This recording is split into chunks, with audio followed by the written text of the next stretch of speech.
Hey guys, welcome back to Empire Chrome.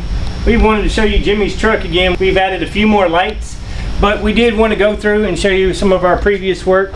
We got these dual revolution center panels, mud flap hangers.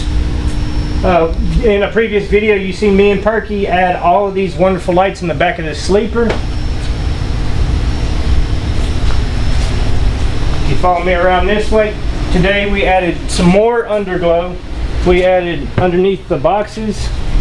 We added these last time, shining off the tank. Nate, he needs to wash this, but there you go. We added underneath the steps on both sides. We did that today.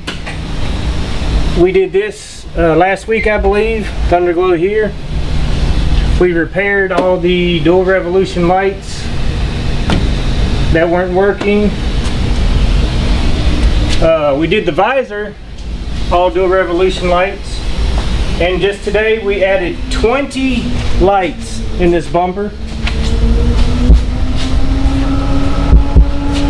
More lights than I can shake a stick at. If I had a stick, it would break.